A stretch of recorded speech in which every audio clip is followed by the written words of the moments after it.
We made a lot of videos about reverse diets, such as when to start one and when to stop one, but we've never actually made one about what a reverse diet is. So let's dive in.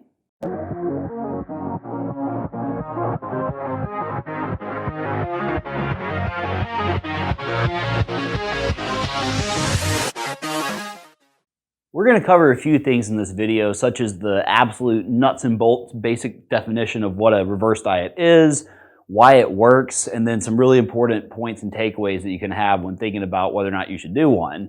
But if you wanted to sum up in almost like a Merriam-Webster style definition of what a reverse diet is, it's the process that you go through after a period of fat loss where you reintroduce calories back into your diet in a tightly controlled manner to completely minimize weight regain at the end of it. And one of the reasons why this is really important comes back to that weight regain part. So we have our little mystery graph over here, and the graph of what a reverse diet is probably going to look like. And we're going to start talking about that in a second. But here's the risk. So if we take this green marker and say it's going to represent your weight, we take this purple marker and say it's going to represent your calories. Here's what we want to avoid. So you're losing weight on your diet, losing weight, and you hit a point where you're happy with your weight loss, and that's when you have the choice, am I just going to go back to eating what I was normally eating, or do I do a reverse diet? And here's what happens if you don't do a reverse diet. Your calories were going down, line with your weight loss, and then you jump them back up to your pre-diet calories.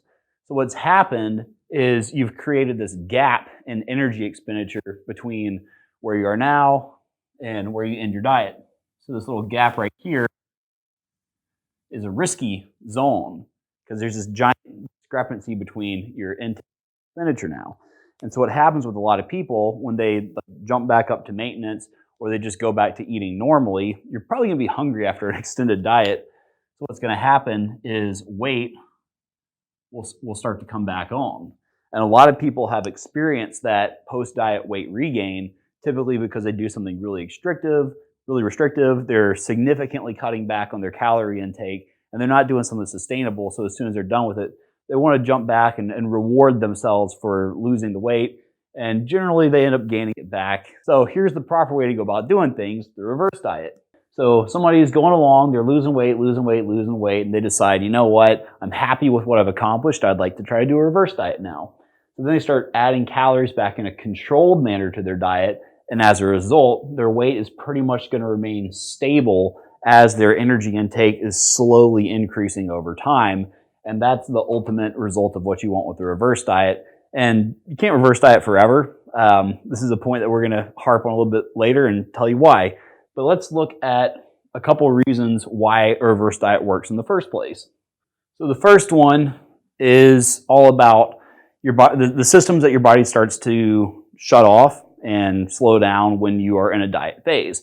So stuff like your NEAT, which is just an acronym for non-exercise activity thermogenesis, and that's things like bouncing your knee and fidgeting and getting up and moving around. NEAT slows down sympathetic nervous system activity. So your sympathetic nervous system pretty much regulates your organs.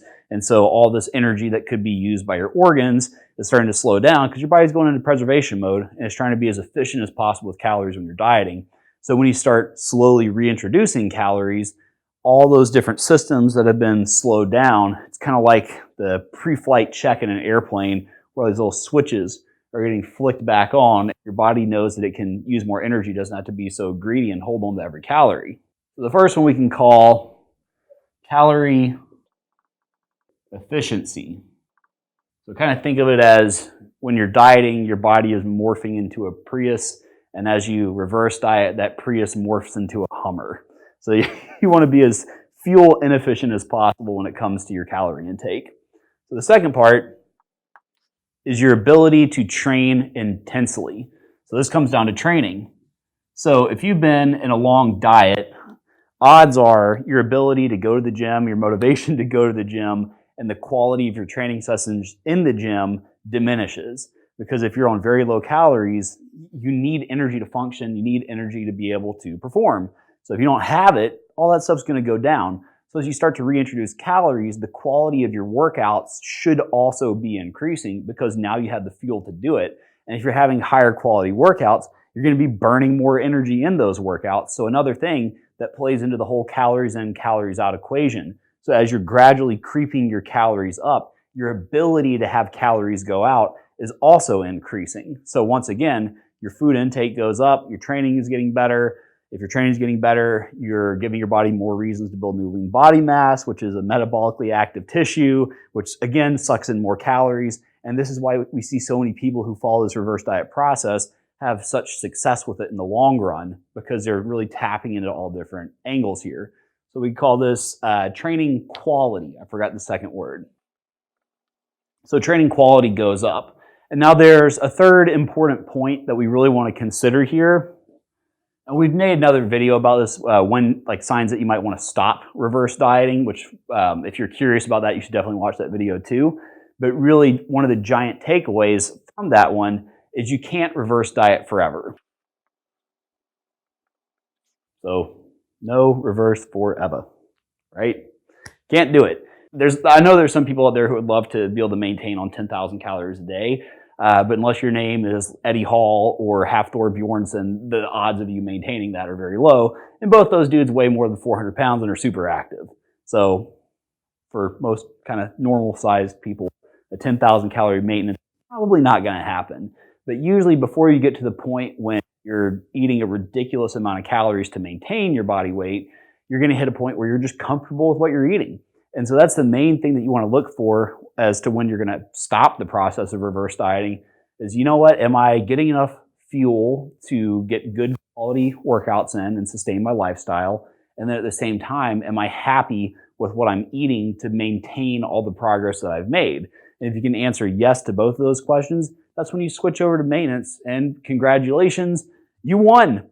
So that's the basics of what a reverse diet is. And now that you know that, you've been equipped with a tool that could change your life.